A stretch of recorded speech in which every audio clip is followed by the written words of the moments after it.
মানুষ অনেক সময় নামাজে আসে, আপনি সেজদার মধ্যে থাকে মানুষ দৌড়িয়ে আসি সেজদায় দাঁড়ায় যায়, নিয়ত না বাইন্দে সেজদার মধ্যে, এটা কি কতটুকু জায়েজ আছে এটা বলেন তো? না, মানুষ আপনার শরীয়ত সম্মত এটা কিতাবের মধ্যে আছে, কোন ব্যক্তি যদি নামাজের ইমাম সাহেব নামাজে দাঁড়াই গেছে, এখন সে বাইরে থেকে আসছে, হ্যাঁ দাঁড়ানো অবস্থার মধ্যে যদি পাই তাহলে তো আলহামদুলিল্লাহ তার রাকাত এটা হইলো। ইমাম সাহেব যদি রুকুর মধ্যে চলে যায়, তখন ওই লোকটা যদি আসি রুকুর মধ্যে রুকু ধরতে পারে, অর্থাৎ কমপক্ষে একবার বা দুইবার সুবহান রাব্বিয়াল আযীম বলতে পারে রুকুর মধ্যে থেকে, তাহলে তার ওই রাকাতটা ধর্তব্য, মানে ওই রাকাতটা সে পাইছে বলেই গণ্য হবে। আর যদি এরকম ভাবে সে ইমাম সাহেবকে রুকুতে পায় না, সে দৌড়ে আসি এরকম রুকু করছে, ইমাম সাহেব উঠে গেছে, তাহলে তার ওই রাকাত ধর্তব্য হবে না। যদিও সে সেজদা করছে, সেজদার জন্য সওয়াব হবে, কিন্তু ওই রাকাতটা তার গণ্য হবে না, ধর্তব্য হবে না। আর যদি হুজুর যদি সেজদার মধ্যে থাকে যাকে, তো হে যদি সেজদার মধ্যে থাকে হের কি রাখাতে হবে? না, এটা এই জন্যই তো বলছি, সে যদি দৌড়ে আসে সেজদা করে, সেজদা করার কারণে সওয়াব পাবে, যেমন একটা সেজদার কত দাম, এই জন্য সেজদার সওয়াবও, কিন্তু ওই রাকাতটা হবে না। ওই নামাজের যদি 4 রাকাত ওয়ালা নামাজ হয়, এই রাকাতটা হবে না, সে আরো ইমাম সাহেবের সাথে এই রাকাতটা তার হবে না। আচ্ছা, মনে করেন আপনার একামত দেওয়া শুরু করছে, কথা বুঝেন, তো সবাই একামতের মধ্যে শরীক হয়েছে, এখন কি নিয়ত বাইন্দা কি পড়বে? মানে ইমাম সাহেব পড়লে হবে না মুসল্লিরা পড়তে হবে? নিয়ত বাঁধার পরে তো সবাই, ইমাম সাহেবও সানা পড়বে আস্তে আস্তে আওয়াজে, মুসল্লিরাও সবাই সানা পড়বে আস্তে আওয়াজে। তখন এরকম ভাবে সানা পড়ার পরে মুসল্লিদের আর কোনো কাজ নাই, তারা চুপ করে বসে থাকবে।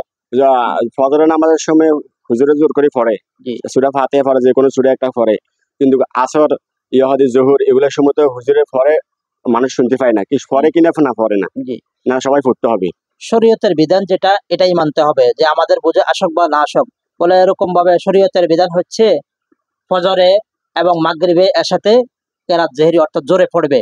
তখন জোরে পড়লে বলে মুসল্লি কি করবে, ওই সানা পড়ে খুব গভীর মনোযোগের সাথে কি করবে, ইমাম সাহেবের কেরাত গুলো শুনবে, শুনে এরকম ভাবে চিন্তা করবে, এটা গভীর মনোযোগের সাথে তাই এটা হলো ফজরের সময় বলতেছি।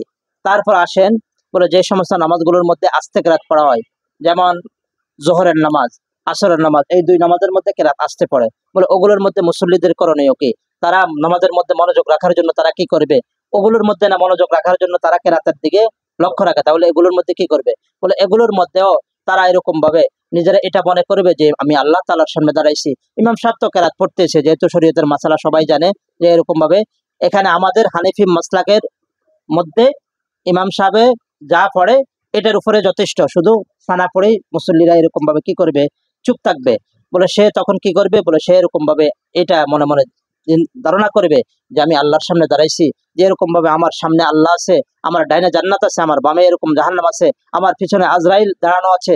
আমি যদি এরকম ভাবে অন্যদিকে চিন্তা করি, অন্য মন মানসিকতা নিয়ে, তাহলে এরকম ভাবে হইতে পারে আজরাইল তো অপেক্ষায় আছে আমার জান কবর করার জন্য, আমার ডানে তো জান্নাত আছে, যদি আমি ঠিক মতো নামাজ আদায় করি তাহলে আমি জান্নাতে যাব, আর আমি যদি ঠিক মতো এরকম ভাবে নামাজ আদায় না করি, আমার বামে জাহান্নাম, আমি এরকম ভাবে কি করব, জাহান্নামে যাওয়া লাগবে। আর আমার সামনে আল্লাহ, বলে মানুষ যখন দুনিয়ার একটা আদালতের মধ্যে দাঁড়ায়, কি কর জজের সামনে যখন দাঁড়ায়, অন্যদিকে মনস্কৃত থাকে, বলে সেখন গভীর মনোযোগের সাথে জজের কথাগুলো শুনে, আর একেবারে হাত আজরু করে কি এরকম ভাবে দাঁড়ায় থাকে যে আমি কিচ্ছু জানি না। বলে একজন মানুষও আল্লাহর সামনে দাঁড়ানো, বলে আল্লাহকে দেখিনি, বলে না, মানুষ তো এরকম ভাবে কি করতে হবে, আল্লাহকে সামনে রেখে এরকম ভাবে কি করতে হবে, দাঁড়াইতে হবে। বলে ওই আল্লাহর সামনে দাঁড়াইবে এভাবে। বৈঠকের মধ্যে কি আপনার তাশাহুদ পড়তে হবে? সবাই মুসল্লি সবাই পড়তে হবে? অবশ্যই পড়তে হবে, যে বৈঠকের মধ্যে এরকম ভাবে ইমাম সাহেবও পড়বে, মুসল্লিরাও তাশাহুদ, দুরূদ শরীফ, দোয়া মাসুরা, এগুলো মুসল্লিরাও পড়তে হবে। হুজুর আমি জানি আপনার সবচেয়ে সেজদার মধ্যে আল্লাহর অতি নিকটে থাকে বান্দা, মানে সেজদার গত অবস্থায় আল্লাহর অতি নিকটে থাকে, রুকু অবস্থায় কি আল্লাহর অতি নিকটে থাকে বান্দা? সব রুকু সেজদা এবং নামাজের মধ্যে, সবগুলোর মধ্যে আল্লাহ তাআলা যতক্ষণ পর্যন্ত সে আল্লাহ তাআলার দিকে ধ্যান থাকবে। দেখছি আপনি রুকুর মধ্যে দীর্ঘ সময় লাগান, কিন্তু সেজদার মধ্যে এত দীর্ঘ সময় লাগে না, এটা কি আপনি কি আরো অন্য কোনো সূরা পড়েন রুকুর মধ্যে যে দীর্ঘ সময় লাগে? মানে আমরা তো সুবহান রাব্বিল আযীম পড়ি রুকুতে, তো ওই সময় কি আপনি অন্য আর কোনো তসবিহ পড়েন নাকি? তসবিহ ধরেন না, সুন্নত হচ্ছে 5 বার 7 বার, কমপক্ষে 3 বার 5 বার 7 বার, আরো বেশি পড়লো কোনো সমস্যা নাই, যদি কেউ আরো বেশি পড়ে কোনো সমস্যা নাই, বা এরকম ভাবে একবার পড়লো রুকু আদায় হয়ে যাবে, সমস্যা নাই। রুকুর মধ্যে তো রুকু ফরজ হচ্ছে, রুকু করা ফরজ, রুকুতে দেরি করা ওয়াজিব। দেরি এক তাসবিহ আদায় করছে কিন্তু সুবহান রাব্বিয়াল আযীম এটা পড়ছে, তা রুকু হয়ে যাবে, ঠিক আছে। কিন্তু এরকম ভাবে বলে 5 বার পড়ুক, 7 বার পড়ুক, আরো বেশি পড়ুক, সমস্যা নাই, ওটা হলো সুন্নত। ওইটা তো সেজদার মধ্যে তো একই হ্যাঁ, অবস্থা। সিজদার মতো একই। আমি হ্যাঁ, দেখছি কেউ কম পড়লো, বেশি পড়লো, হ্যাঁ, কোনো আমি অনেক সমস্যা সময় দেখছি, মনে করেন আপনি রুকুতে অনেকক্ষণ দীর্ঘ সময় লাগাইছেন, মুসল্লিরা দাঁড়াই গেছে, মানে সোজা করে দাঁড়াই গেছে আপনার আগে। আমি মনে করেন মাঝখান থেকে অনেক সময় আসি না, দেখতেছি এরকম। এটা কি হেজা নামাজ কি হবে এতে? আপনার আগে উঠে গেছে। না। ইমামের আগে নামাজ ভঙ্গের কারণের মধ্যে একটা আছে যে ইমামের আগে দাঁড়ানো। যদি কেউ ইমামের আগে দাঁড়ায় যায় তাহলে এরকম ভাবে তার নামাজ ভঙ্গ হয়ে যাবে, তার নামাজ এরকম ভাবে ভেঙে যাবে, তার নামাজ হবে না। কেন? যদি ইমামের পরে, যদি ইমাম উঠে গেছে সে পরে পরে উঠে, তাহলে ওটা সমস্যা নেই। কিন্তু ইমামের আগে কেউ এরকম ভাবে কি করলো, কোনো একটা আরকানে চলে গেল, রুকুনে চলে গেল, তাহলে এরকম ভাবে তার নামাজ হবে না। আচ্ছা, নামাজের পরে সংক্ষিপ্ত মুনাজাতের বিধান কি? নামাজের আসলে মুনাজাত আর নামাজ এটার মধ্যে দুইটা ভিন্ন ভিন্ন জিনিস। মুনাজাত নামাজের একটা কোনো এরকম ভাবে বিষয় না।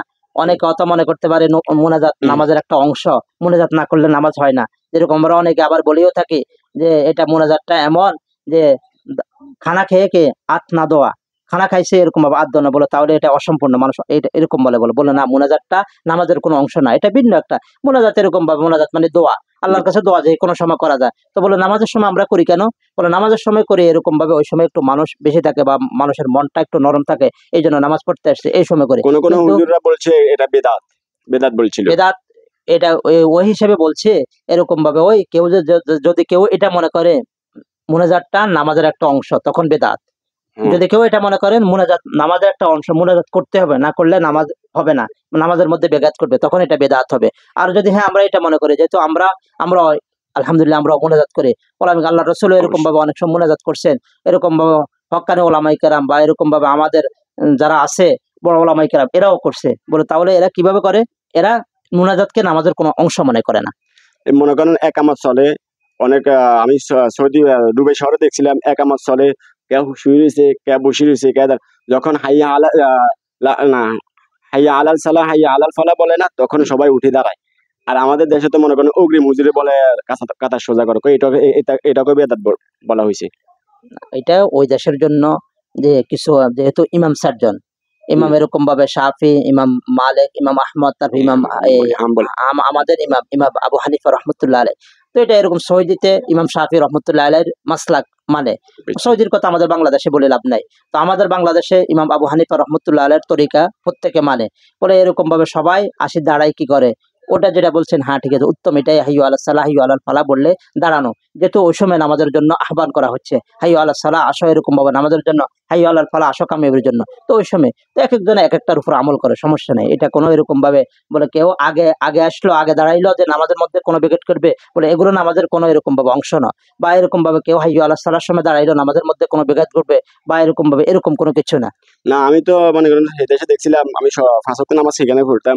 তো আমি দেখছিলাম হুজুর আসি দাঁড়াবার পরে মানুষ দাঁড়াইতে। এখন আমাদের এখানে তো মনে করেন এমন একটা সিস্টেম, হুজুরের জন্য দাঁড়ায় থাকে, হুজুর কখন আসবে চিন্তা করে। হ্যাঁ ঠিক আছে, এটাকে কিরকম দেখছেন আপনি? আপনি যেটা বলছেন এটা আলহামদুলিল্লাহ, এটাই নিয়ম, এটাই যে ইমাম সাহেব আসার পরে তারপরে এরকম ভাবে মুসল্লি দাঁড়ানো।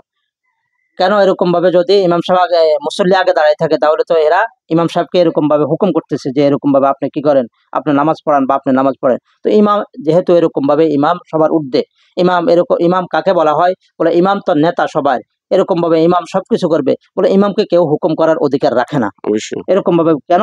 ইমাম সবার নেতা, এরকম ভাবে সবাই বলে আপনার এরকম ভাবে মন্ত্রী কন, এরকম ভাবে প্রধানমন্ত্রী কন, যত বড় উচ্চ লেভেলের লোক বলেন, আপনার জজ কন, একেবারে যা কিছু কন, বাদশা কন, সবাই ইমামের পিছনে দাঁড়ায় না? তো ইমামের পিছনে দাঁড়ানোর মানে কি? আমি ইমামকে এরকম ভাবে কি নেতা মানছি, তাহলে ইমামকে হুকুম করার কারো অধিকার নাই। হ্যাঁ, তো বলে আমাদের দেশে তো আমাদের দেশে প্রচলন যেটা, এরকম ভাবে মানুষ না বুঝার কারণে করে, যে এরকম ভাবে ওটা অত সমস্যার কোনো কিছু না।